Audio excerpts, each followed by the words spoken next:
ఢిల్లీ ఉగ్రదాడిలో సంచలన విషయాలు తెరపైకొస్తున్నాయి. పేలుడు ప్రదేశంలో 3 9mm బుల్లెట్లు స్వాధీనం చేసుకున్నారు పోలీసులు. 2 మందుగుండుతో ఉండగా 1 మాత్రం ఎంటీగా ఉన్నట్టు గుర్తించారు. ఆ బుల్లెట్లు భద్రతా బలగాలు పోలీసులు వాడేవిగా అనుమానిస్తున్నారు. స్పాట్లో ఎలాంటి తుపాకీ లభించలేదని చెప్తున్నారు. ఉగ్రవాది ఉమర్ నబీ తుపాకీతో కాల్చి చంపాలని భావించాడా అనే కోణంలో విచారిస్తున్నారు.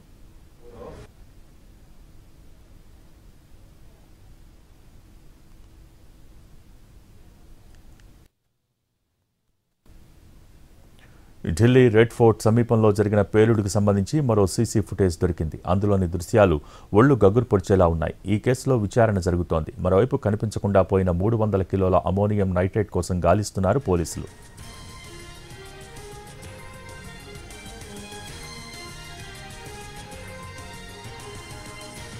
ఈ నెల 10న ఢిల్లీలోని ఎర్రకోట దగ్గర జరిగిన కారు బ్లాస్ట్ దేశవ్యాప్తంగా తీవ్ర కలకలం రేపింది.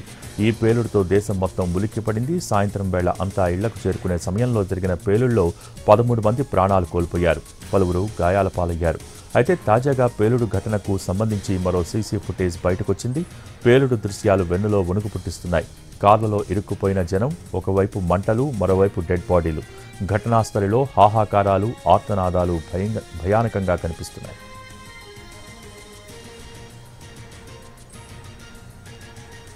ఎర్రకోట సమీపంలోని సిగ్నల్ వద్ద I-20 కారును నడుపుతూ ఉగ్రవాది ఉమర్ మహమ్మద్ ఆత్మాహుతి దాడికి పాల్పడ్డ వెంటనే మంటలు ఉవ్వెత్తున ఎగిసిపడ్డాయి.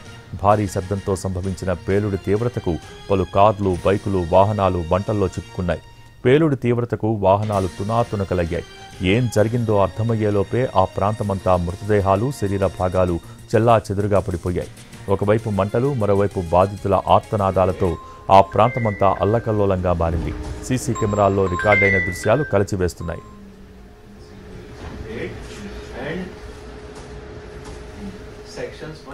పేలుడు కోసం 2 కిలోల అమోనియం నైట్రేట్ వాడినట్టు గుర్తించారు. ఇప్పటి వరకు పేలుడుకి సంబంధించి 50 శాంపిల్స్ని సేకరించారు ఫోరెన్సిక్ సిబ్బంది.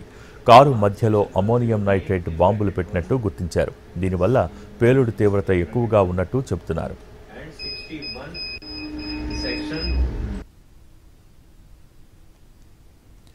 ఉగ్రవాదులు మొత్తం 2900 కేజీల అమోనియం నైట్రేట్ను స్టోర్ చేసినట్టు బలగాలు గుర్తించాయి. అందులో 2600 కిలోల అమోనియం నైట్రేట్ను స్వాధీనం చేసుకున్నారు.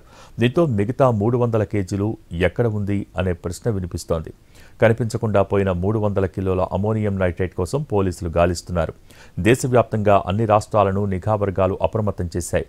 300 కిలోల అమోనియం నైట్రేట్ని ఎక్కడ దాచారు అన్నదానిపై విచారణ కొనసాగుతోంది.